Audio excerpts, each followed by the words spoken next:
Swimming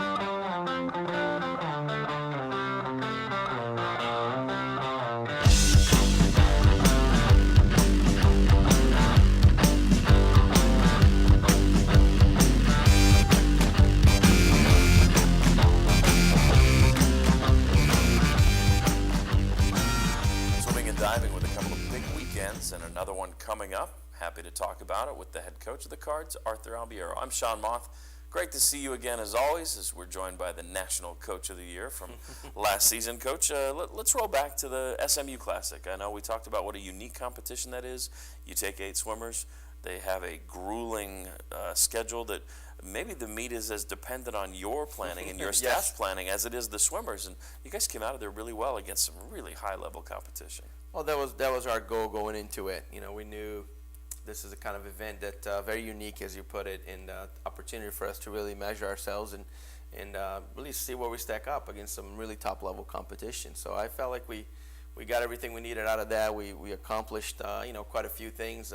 More than anything, as you mentioned, we had to cover some holes. You know, with only 8 swimmers to cover the whole lineup, certainly we have to discover a couple different things. And lo and behold, we put some people in events that they're normally not comfortable with, or maybe they just haven't been exposed to, and we saw a couple of surprises there that may change how we go forward into our lineup. So it's a productive weekend all around. Great racing. The format is fantastic. It's a feeling of it's a championship final every night. It's a little bit lower key in the morning, so a little more of a training setting in the morning and racing at night. Yeah. Great setup. And I have to imagine that some of those events, the people that took the podium might see the podium again come NCAAs. That's how high level that meet is. No question. No question. I mean, there were plenty of events where you're looking at, the finishes and you're thinking, okay, these guys are going to be top 3. And there was probably more the norm than the exception on that meet, because every race you'll probably be looking at there'll be 2 or 3 guys that will be in the hunt.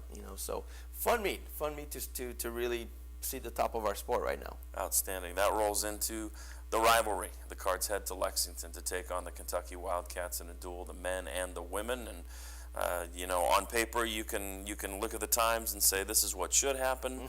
But first of all, it's the road, and second of all, it's the rivalry. You never know what's going to happen. And I think 152, 148 on one side, and pretty tight on the women as well. But you guys won both, and that's what it boils down to. Yes, and I think as we discussed a little bit, to me, we learned something about our squad, and we had some adversity early on, self-created. Yeah. But nonetheless, the reality was we found ourselves in a position that we certainly that was not part of the plan going into it. And again, credit to the opponent who was ready to go, and I like to call it like I see it, and we were not ready.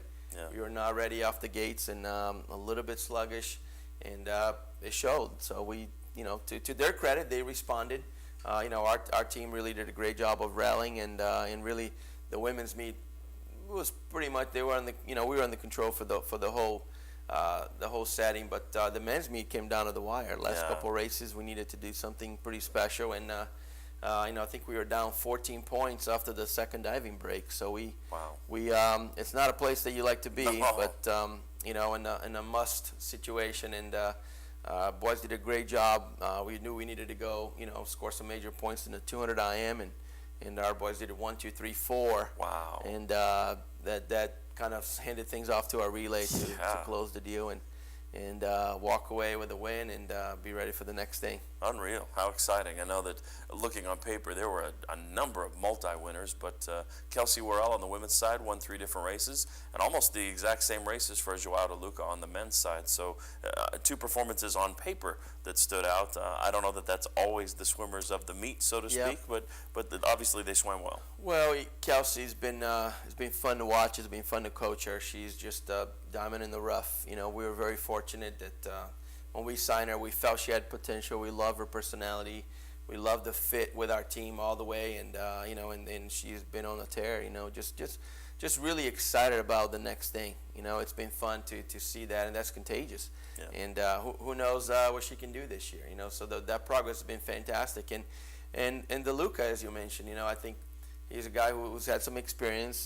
Been in NCAAs, been in some high-level meets internationally. And really had a breakthrough meet back in December where, it put him in top of the rankings right now in the 200 freestyle, leading the country. That doesn't mean a whole lot in January, but certainly it does mean that he needs to be there's a bullseye in his head every time, and it's something that he's learning how to deal with. But more than anything, we don't put a whole lot of stock on that. It's the next stage is to qualify for NCAAs and then see what we do there. But don't want to get ahead of myself. First things first. Indiana this weekend. And then on to Big East and NCAAs. Yeah, and this is the last tune-up before the Big East competition. Indiana is another rivalry for this team, and you look at a situation Friday night at Ralph Wright Natatorium. There'll be a senior ceremony. You've also got 4 nationally ranked teams in the same building in one meet in one evening.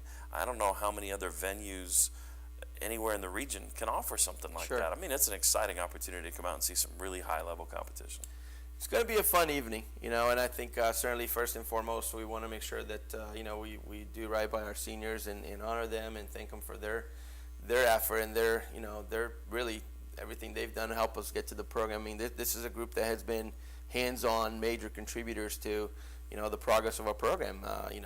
Certainly in the last few years, but these guys have really made a difference from 1 to 16. And it's a group that's a very special group to me personally. So that's first priority of business. And then secondly, fantastic opportunity to race against a team that's it's been around. It's a team that we have great respect for. The matchup in the last couple of years have been always exciting. Yeah. And I think this is the beauty of a college dual meet. This is a competition at its best where you're going to find out what you have, and it's one-on-one and great setting, as you said. We should have a packed house, and I know some of our athletic directors are going to be there to kind of honor our seniors. University president. I mean, it's been our tradition, so it's it shows the respect and the value that I think that this evening has for us.